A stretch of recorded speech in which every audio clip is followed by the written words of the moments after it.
Elle n'avait que 13 ans, une étoile montante de la scène du surf à Hawaï, poursuivant les vagues lors d'une parfaite matinée d'octobre.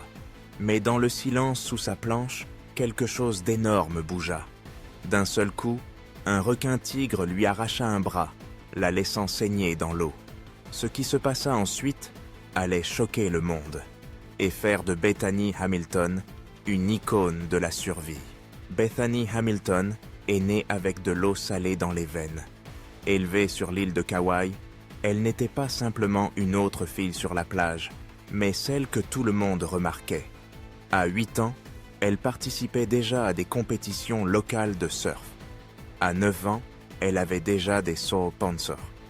Son style fluide, son esprit compétitif et sa concentration, calme dans la ligne de départ, montraient clairement que cette fille ne poursuivait pas seulement les vagues, mais la grandeur. Ses parents, tous deux surfeurs, ont cultivé cette passion. Les sorties à l'aube sont devenues une routine. Les excursions familiales n'étaient pas au parc, mais au récif avec des vagues déferlantes. À 13 ans, on parlait déjà à voix basse de Bethany comme de la prochaine étoile montante d'Hawaï, une adolescente destinée à la scène professionnelle. Elle était intrépide, même sur les plus grosses vagues. Les locaux se souviennent comment elle affrontait des vagues 2 fois plus grandes qu'elle, avec la confiance de quelqu'un ayant 2 fois son âge. Rien ne semblait l'affecter. Dans un sport où le doute signifie la chute, Bethany avait du sang-froid. Mais ce courage était accompagné de quelque chose de plus profond.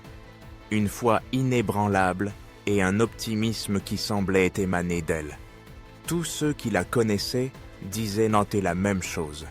Bethany Hamilton n'était pas seulement une surfeuse talentueuse. Elle était née pour chevaucher les vagues. Personne n'aurait pu imaginer que sa plus grande épreuve ne viendrait pas de l'océan lui-même, mais de quelque chose de bien plus primitif qui se cachait sous lui. 31 octobre 2003, matin d'Halloween. Le soleil venait de commencer à se lever au-dessus des falaises escarpées de Kauai, peignant le ciel de bandes d'or et de roses.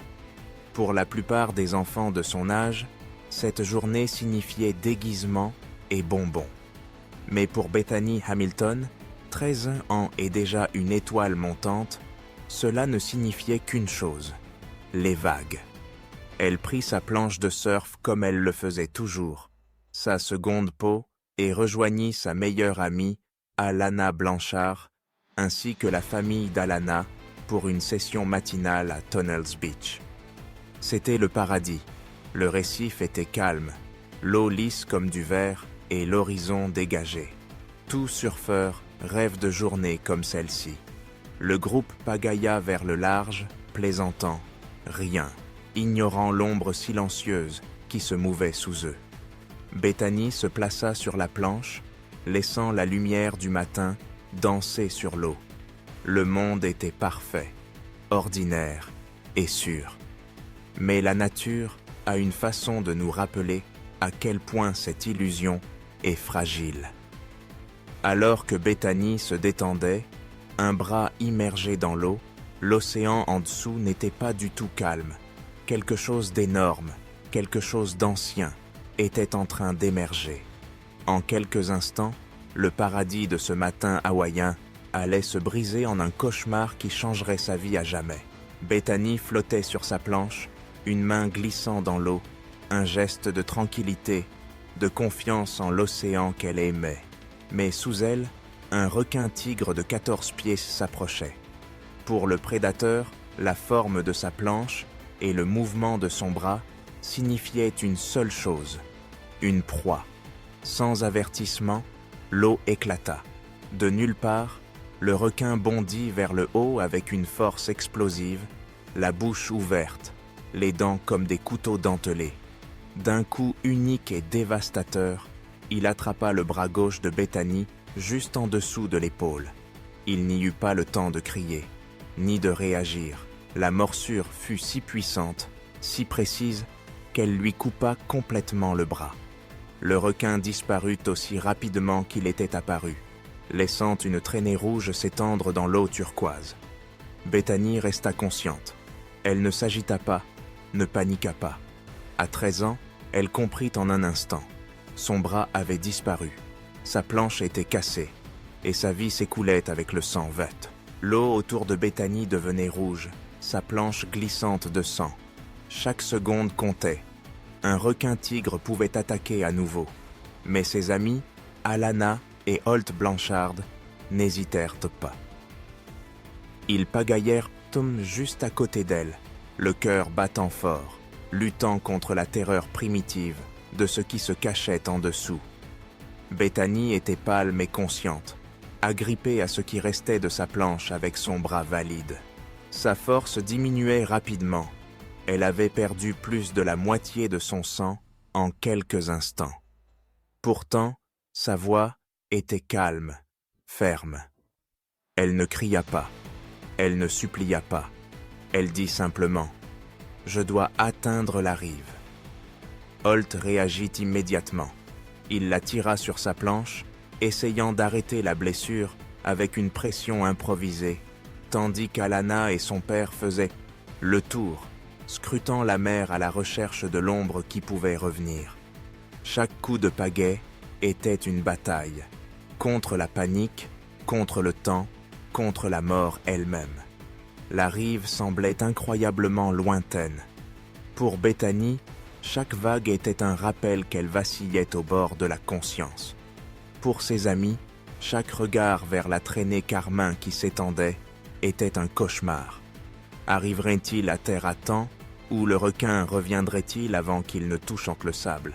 Il frappait le sable dans une agitation frénétique. Holt et Alana traînèrent en cercle le corps, flasque de Bethany, hors de la déferlante, son sang imbibant le sable doré. Elle avait perdu près de 60% de son sang, une quantité que peu de personnes survivent. Chaque respiration qu'elle prenait était superficielle, fragile, comme si la mort était à quelques centimètres. Les présences se précipitèrent pour aider, leur matinée paradisiaque brisée par le chaos. Les serviettes devinrent des bandages. Une sangle de surf se transforma en un garrot improvisé. Chaque main pressait avec force, désespérée de stopper le flot rouge qui continuait de s'écouler de son bras coupé. Mais même alors que la vie la quittait, le sang-froid de Bethany les laissa sans voix. Elle ne pleura pas, elle ne paniqua pas. Avec un calme qui semblait surnaturel, elle murmura « Dieu a un plan ». Ces mots firent taire ceux qui l'entouraient. Une fille de 13 ans qui saignait, s'accrochant non pas à la peur, mais à la foi. Les secondes s'étiraient comme des heures.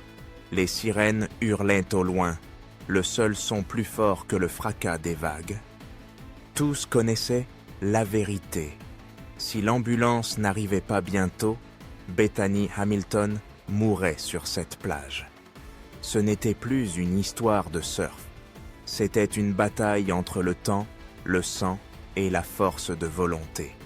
Lorsque Bethany est arrivée à l'hôpital Wilcox Memorial, elle s'accrochait presque à la vie. Les médecins ont regardé son visage pâle et les serviettes imbibées de sang enroulées des autour de son épaule et ont compris ils avaient peu de minutes, peut-être moins. Son pouls était faible, sa tension artérielle baissait. La plupart des gens n'auraient pas survécu au-delà du rivage. Les chirurgiens l'ont emmené en urgence en salle d'opération. Ils lui ont posé des voies intraveineuses, ont administré des transfusions sanguines aussi rapidement que possible. Elle avait déjà perdu plus de la moitié de son sang corporel, un seuil qui signifie généralement la mort. L'équipe travaillait avec une concentration sombre.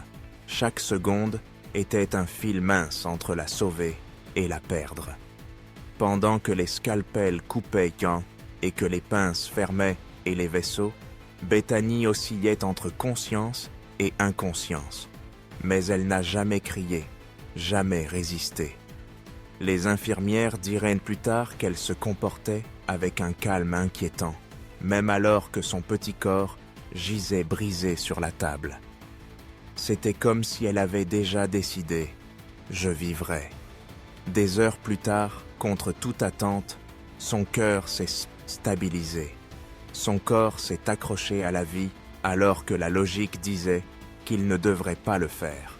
Lorsque ses parents ont été informés qu'elle avait survécu à l'opération, ils se sont effondrés en larmes de soulagement.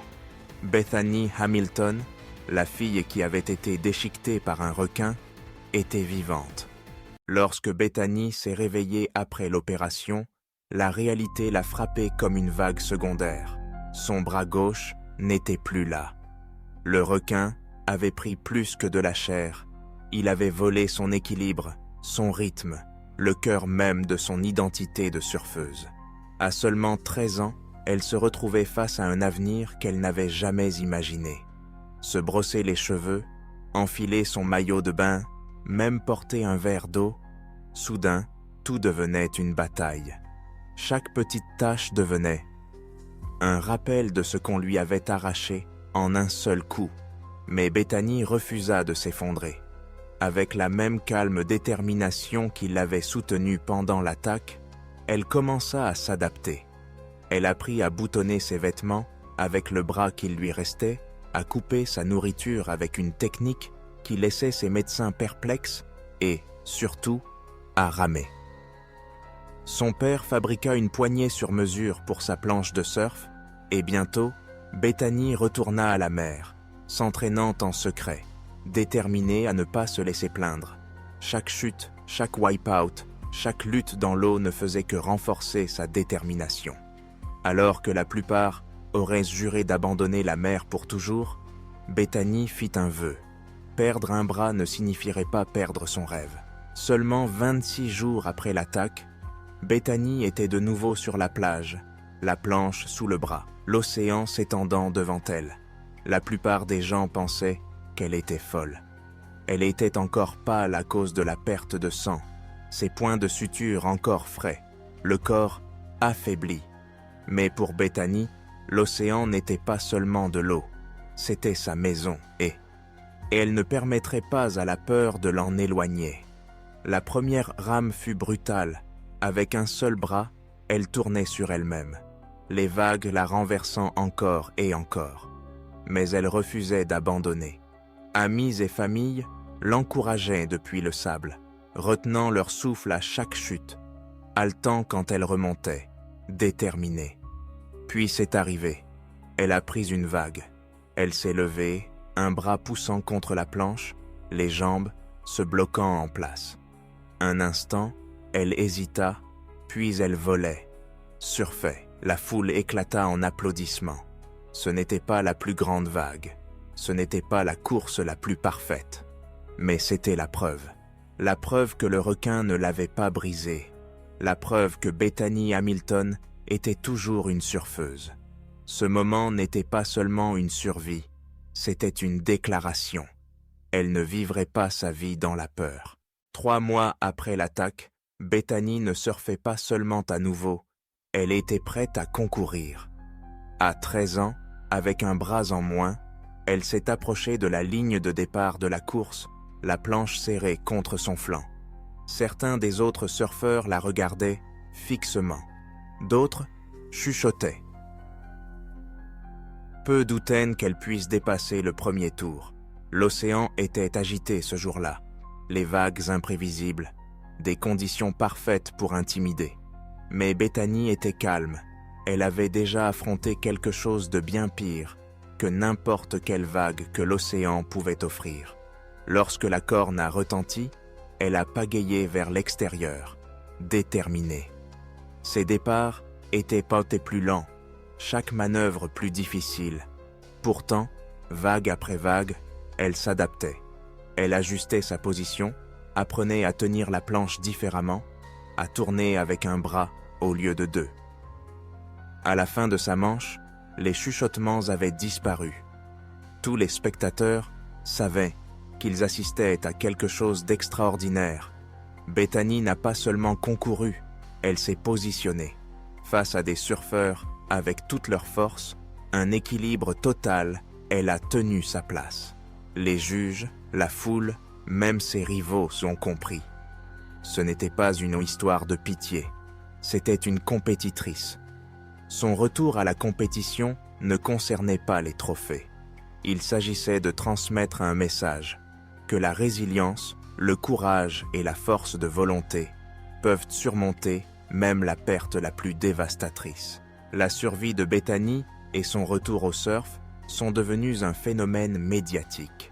Les titres du monde entier la célébrant comme la fille qui a perdu un bras à cause d'une attaque de requin et est retournée sur les vagues.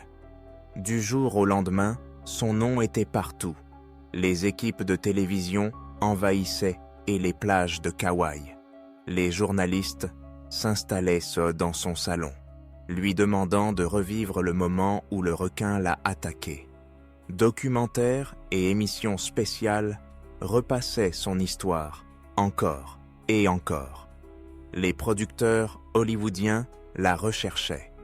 De adolescente avec une planche de surf, elle était devenue un symbole mondial de courage. Mais derrière les caméras, Bethany restait une fille de 13 ans qui devait faire face à sa nouvelle réalité. La célébrité n'effaçait pas les douleurs fantômes dans le bras perdu. Elle n'apaisait pas les cauchemars qui la réveillaient en sursaut, avec des vagues teintées de rouge par le souvenir. Pourtant, elle affrontait l'attention avec la même calme détermination qu'elle avait en mer. Elle utilisait sa visibilité non pas pour susciter la pitié, mais pour une cause. Les interviews devenaient sa manière d'inspirer ceux qui avaient perdu quelque chose ou quelqu'un. L'histoire de Bethany est devenue plus grande que le surf, plus grande que le requin. Elle est devenue un récit de résilience auquel des millions de personnes s'accrochaient. La preuve que l'esprit humain peut supporter l'impensable. Bethany Hamilton n'était plus seulement une surfeuse. Elle était un phare. Des personnes ayant perdu des membres, ayant combattu le cancer, affronté des obstacles inimaginables, ont commencé à lui écrire, appelant son histoire leur lumière dans l'obscurité.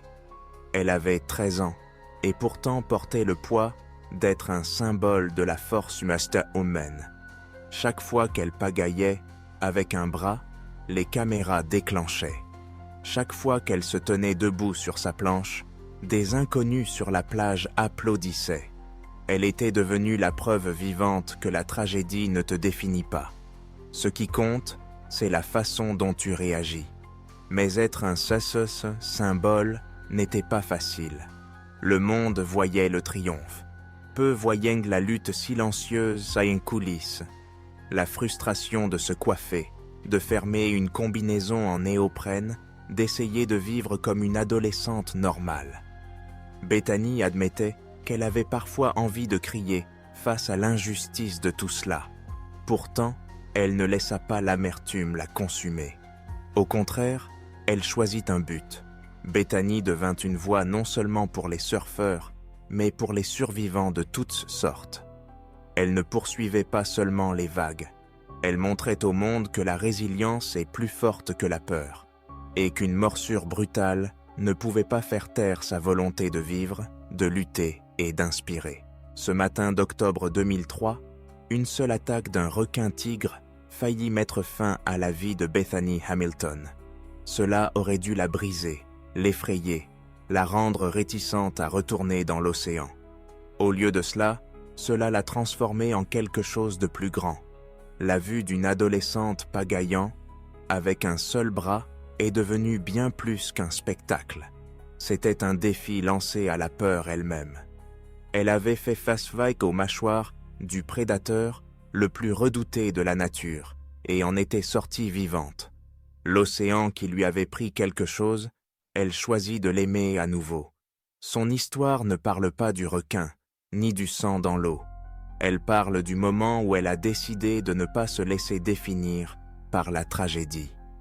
Ce courage l'a transformée de victime en un symbole mondial de résilience. La survie de Bethany nous rappelle que l'océan est sauvage, imprévisible et impitoyable.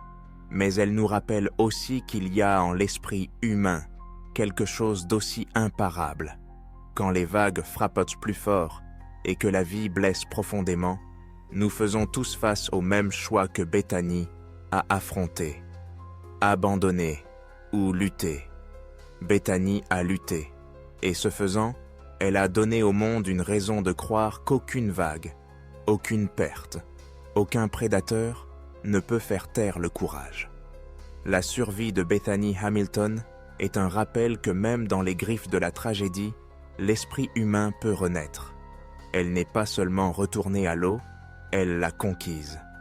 Si cette histoire vous a touché, ne la laissez pas passer.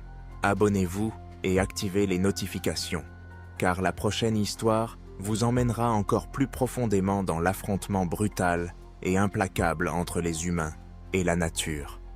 Certains survivent, d'autres non, et vous ne croirez pas ce qui est sur le point d'arriver. La survie de Bethany Hamilton, après une attaque brutale de requins, est devenue l'une des histoires de retour les plus inspirantes de l'histoire. Un récit de résilience et de détermination contre toute attente. Mais toutes les rencontres avec les prédateurs de l'océan ne se terminent pas avec de l'espoir. Près de 2 décennies plus tard, dans les eaux de la mer Rouge en Égypte, le monde assisterait à une scène bien plus tragique. Lorsque Vladimir Popov, âgé de 23 ans, s'est retrouvé face à un requin sans aucune chance d'échapper. Sur une plage tranquille de la mer Rouge, des cris déchirants ont brisé le silence. Un jeune homme se débattait dans l'eau rouge comme le sang, criant « Papa, papa !» alors qu'un requin-tigre l'entraînait sous l'eau. En quelques secondes, le paradis s'est transformé en cauchemar. Voici l'histoire finale et dévastatrice de Vladimir Popov. L'eau était calme, le ciel était dégagé, et puis, la terreur brisa le silence. Les vacanciers sur la plage pensaient d'abord que c'était une plaisanterie. Un nageur qui éclaboussait, peut-être appelant ses amis, mais la voix devint plus aiguë, désespérée, brisée par la peur. « Papa, papa !» Les spectateurs restèrent paralysés. Les mots se répandirent sur les vagues, un cri qui traversa le cœur de chaque père présent. Dans les eaux peu profondes, une silhouette solitaire s'agitait violemment. L'eau autour de lui devint sombre, tourbillonnant en rouge. Vladimir Popov luttait pour sa vie. Sur le rivage, son père resta immobile, impuissant. Il regardait, incapable de bouger, tandis que la mer éclatait en chaos. La silhouette inconfondable d'un requin-tigre émergea de la surface, tournant pour une nouvelle attaque. Sa nageoire dorsale coupait l'eau comme une lame. Chaque seconde semblait une éternité. L'horreur de la foule grandissait, tandis que le jeune garçon criait de nouveau, tendant les mains vers la plage, vers son père. Un dernier appel auquel personne ne pouvait répondre. Le requin se jeta, l'eau éclata, et le cri de « Papa » fut étouffé pour toujours. Hurghada, Égypte. Pour des millions de touristes, ce nom évoque des plages baignées de soleil, des eaux bleues infinies et la promesse de sécurité. Une destination côtière sur la mer Rouge, construite sur l'idée que ici, les familles pouvaient se détendre, rire et oublier les dangers du monde. Pour Vladimir Popov et son père, c'était précisément cela, une pause, une occasion de savourer la chaleur et l'air salin. L'eau était calme, basse et accueillante. Des pêcheurs sur le quai, des enfants éclaboussant près du sable. Le genre de journée où l'on croit que rien ne peut mal tourner. Mais sous cette surface calme, la mer Rouge a toujours appartenu à quelque chose de plus ancien, plus affamé. Des requins tigres, des prédateurs au sommet qui patrouillent, les côtes capables d'attaquer sans avertissement. Les locaux le savent, les autorités le savent. Mais pour les touristes sous les parasols buvant des boissons fraîches, ces avertissements semblent des histoires lointaines. Ce après-midi de juin, Vladimir est entré dans l'eau sans aucune raison de s'attendre à un danger. L'horizon était doré, la mer semblait invitante. Il a nagé juste assez pour que son père puisse l'observer depuis le rivage, une silhouette sombre qui se balançait doucement entre les vagues. Une image de paix, à quelques secondes de l'enfer.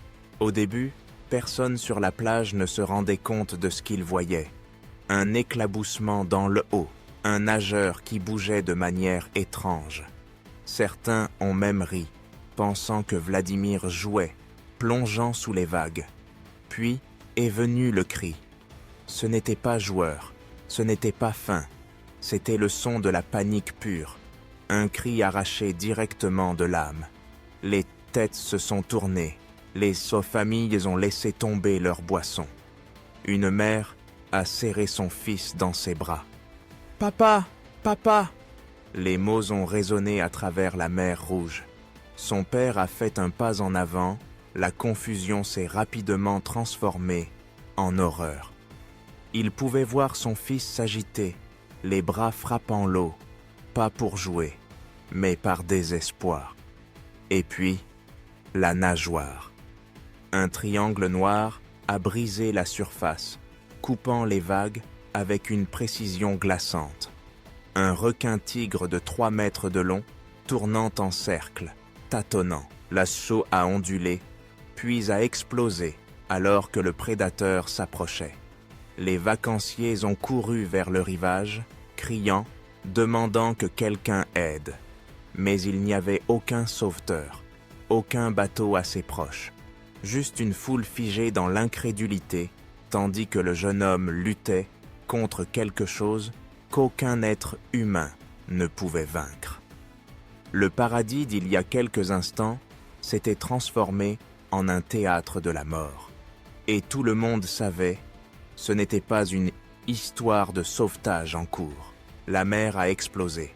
Le requin a frappé avec une force qui semblait impossible dans des eaux aussi peu profondes.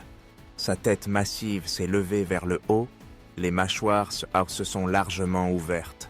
Les dents comme des éclassements de verre se sont refermées autour du corps de Vladimir. Le bruit, un craquement nauséabond de chair et d'os, s'est propagé sur les vagues. Vladimir a crié. L'eau autour de lui est devenue sombre, turbulente et cramoisie. Ses bras s'agitaient sauvagement, luttant contre la puissance inimaginable qui le tirait vers le bas. Pendant un battement de cœur, il a émergé à la surface, la voix brisée, désespérée. « Papa, aide-moi !» Sur la plage, son père s'est précipité en avant, trébuchant dans les rouleaux. Mais le requin a attaqué de nouveau, entraînant Vladimir plus loin. La foule a éclaté. Certains criaient, d'autres priaient, et d'autres encore étaient paralysés, incapables de détourner le regard. Le requin-tigre a tourné à nouveau, son aileron dorsal traçant un chemin sinistre. Chaque fois que Vladimir essayait de remonter, le prédateur le frappait, le plongeant, mordant encore une fois. Sa voix devenait plus faible, engloutie par le fracas des vagues et les cris depuis le rivage. Et puis est venu le moment que personne n'oubliera jamais. Le requin s'est lancé une dernière fois. Tout son corps a émergé dans un sursaut violent. Le cri de Vladimir s'est interrompu brusquement. L'eau a bouilli en rouge. Quand la mer s'est calmée, il ne restait que le silence, brisé par le cri d'un père résonnant le long de la plage. Sur le sable, le père de Vladimir était figé dans un cauchemar dont il ne pouvait se réveiller. Quelques instants plus tôt, il regardait son fils nager, insouciant, riant, vivant. Maintenant, sous ses yeux, ce même fils était déchiqueté par un prédateur aussi ancien que le temps lui-même. Il plongea dans la vague, les bras tendus, cherchant, criant le nom du garçon. « Vova !» Sa voix se brisa, étouffée par le chaos de la foule et le fracas des vagues. Mais peu importait ses efforts, peu importait combien il voulait de tout son être l'atteindre, la distance entre eux était insurmontable. La masse du requin-tigre bloquait tout espoir. Son corps s'agitait, l'eau éclatait en une écume rouge frénétique. La voix de son fils déchira l'air une dernière fois. « Papa !» Puis disparut, englouti par la mer. Les genoux du père fléchirent. Il tomba dans la vague, s'agrippant à l'eau qui venait de réclamer son fils, impuissant face à la vérité qui se déroulait devant lui. Pour les témoins, c'était insupportable. Pour le père, c'était impensable. Regarder, ressentir, savoir, et ne pas pouvoir sauver. Ce n'était pas qu'une attaque de requin. C'était le pire cauchemar d'un père, qui se déroulait en plein jour. La plage a éclaté dans le chaos. Les familles qui, quelques instants plus tôt, prenaient le soleil, étaient maintenant immobiles, leurs rires de vacances remplacés par des cris de terreur. Les mères serraient leurs enfants dans leurs bras, se couvrant les yeux, tandis que d'autres ne pouvaient détourner le regard, hypnotisés par le cauchemar qui se déroulait à quelques mètres du rivage. Les touristes montraient du doigt, impuissants, leur voix s'élevant en un chœur de panique. « Un requin! Oh mon Dieu, c'est un requin !» criait un certain. D'autres priaient à haute voix, suppliant l'impossible, que la bête le laisse partir, que la mer le rende. Quelques hommes courageux se jetèrent au bord de l'eau, leurs instincts criant d'agir. Ils lancèrent des objets. Tout ce qu'ils pouvaient tenter trouver, jouets gonflables, sandales, même des pierres. Mais le requin-tigre les ignora. Sa queue énorme frappait l'eau, éclaboussant le sable. Chaque coup, un cruel rappel que les humains étaient impuissants là. Les téléphones se levaient, des mains tremblantes enregistraient ce que l'esprit ne pouvait pas assimiler. L'objectif, capturer le son des cris, la vue des vagues écarlates et les derniers instants d'un jeune homme appelant son père, à grands cris. Les spectateurs pleuraient ouvertement. Certains s'effondraient sur le sable, leur corps secoué de sanglots. D'autres se retournaient et couraient, incapables de supporter la vue. Mais personne n'oublierait jamais ce son, le son de la terreur impuissante. Ce jour-là, la plage cessa d'être un lieu de joie. Elle était devenue un théâtre en plein air de tragédie, où chaque cri portait le poids de la mort. Lorsque l'eau s'est enfin calmée, le monstre s'est révélé. Une ombre sombre et rayée, traçant de lentes, cercle sous la surface cramoisie. Les rayures inconfondables d'un requin-tigre. 3 mètres de pur muscle, armé de dents dentelées capables de couper l'os comme du papier. Les requins-tigres ne sont pas des chasseurs difficiles. Ce sont les éboueurs de la mer. Ils mangent de tout. Des tortues marines aux plaques d'immatriculation, des dauphins aux humains lorsque l'occasion se présente. Pour un prédateur comme celui-ci, Vladimir n'était pas un nageur. Il était une proie, de la chair suspendue dans l'eau, une silhouette trop tentante pour être ignorée. Sa large tête a émergé un instant, les mâchoires brillantes de sang. Les témoins ont retenu leur souffle. La réalité s'est abattue sur eux. Ce n'était pas un danger lointain vu dans un documentaire. Il était là, devant eux, dans des eaux peu profondes où des enfants avaient joué quelques heures plus tôt. Les rayures, ce qui couraient dans le long d'eux. Sur la rive, les cris d'un homme s'élevèrent au-dessus de tous les autres. C'était le père de Vladimir.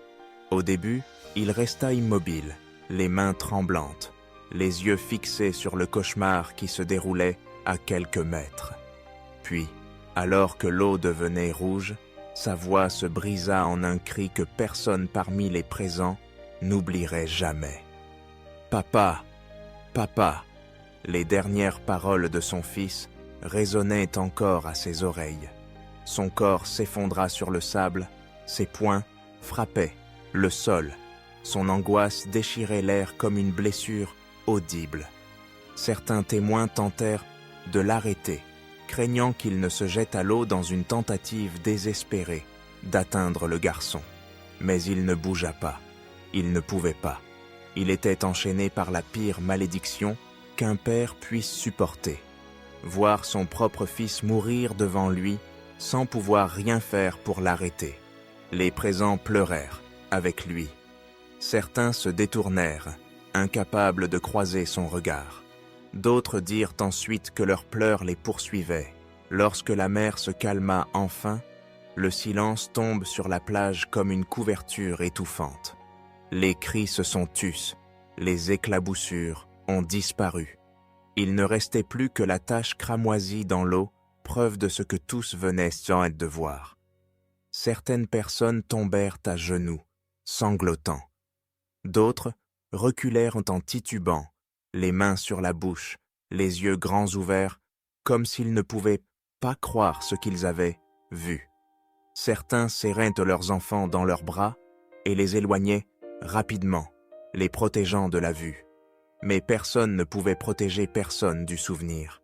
Les téléphones, qui auparavant s'étaient levés incrédules pour filmer, étaient maintenant baissés, tremblant dans des mains coupables.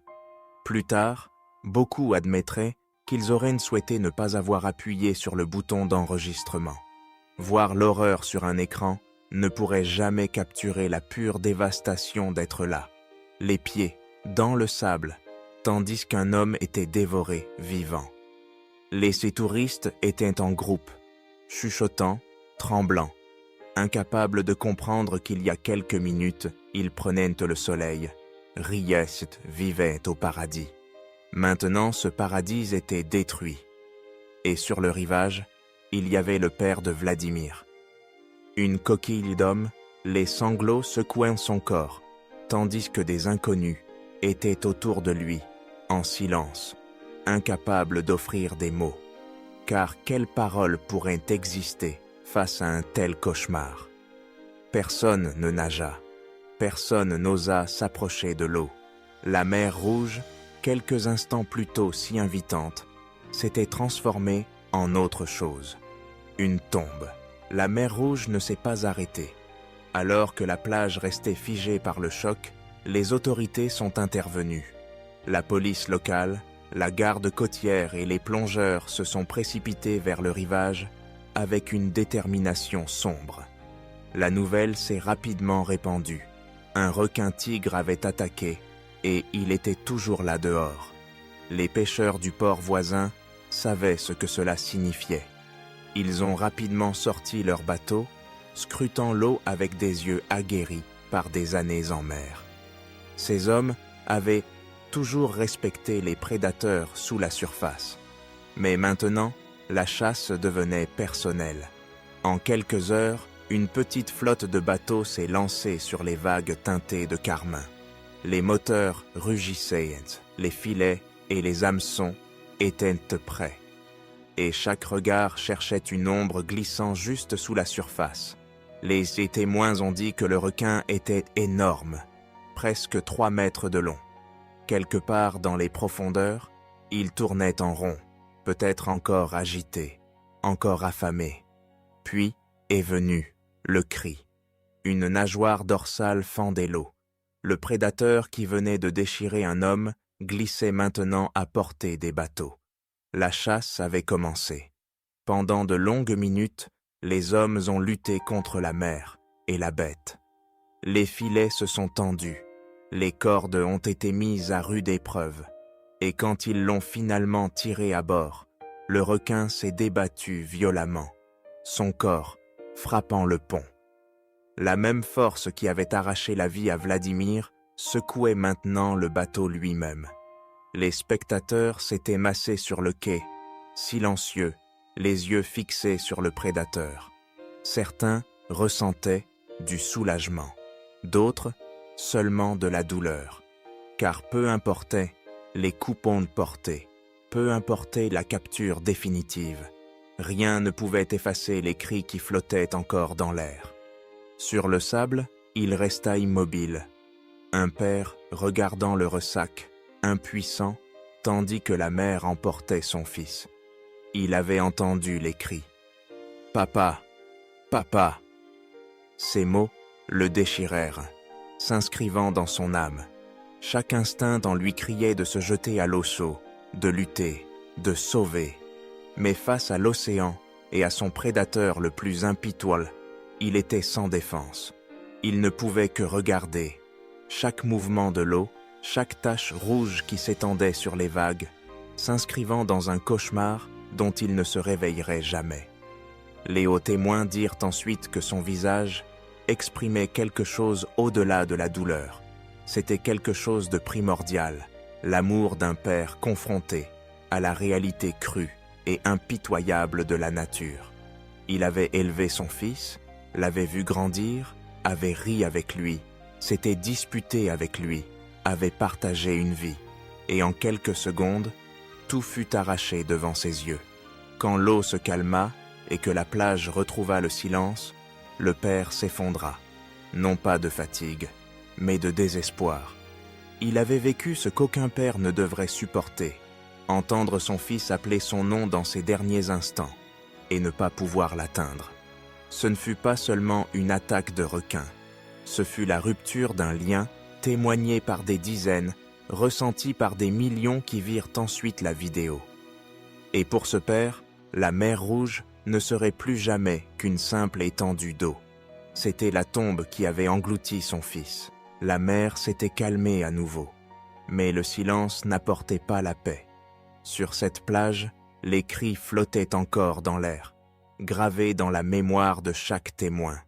Les cris désespérés d'un fils, l'agonie impuissante d'un père. Les images se sont répandues comme un incendie, une terreur brute et sans filtre capturée par la caméra. Et bientôt, le monde entier regardait. Les autorités égyptiennes ont réagi avec une brutalité rapide. Le requin-tigre a été chassé, capturé et tué, traîné sur le rivage tandis que des foules en colère se rassemblaient. Les responsables ont déclaré que justice avait été rendue, mais pour ceux qui étaient sur cette plage, cela semblait vide.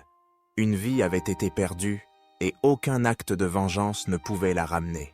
La mer Rouge, autrefois promue comme un paradis touristique, est soudainement devenue un lieu de terreur. Les hôtels se sont vidés, les plages ont fermé et les gouvernements ont exigé des réponses. Ce requin était-il malade, affamé, ou était-ce un avertissement que, dans les eaux peu profondes où les familles se baignent, la frontière entre sécurité et férocité est plus mince que ce que nous voulons croire. Pour la famille Popov, il n'y aurait ni oubli, ni cicatrisation de cette blessure. Le cri angoissé du père résonnerait bien après que les eaux se soient calmées. Pour le monde, ce fut plus qu'une tragédie accidentelle. Ce fut un rappel que la nature ne pardonne pas les erreurs, et que parfois, l'horreur survient en plein jour, quand personne n'est prêt.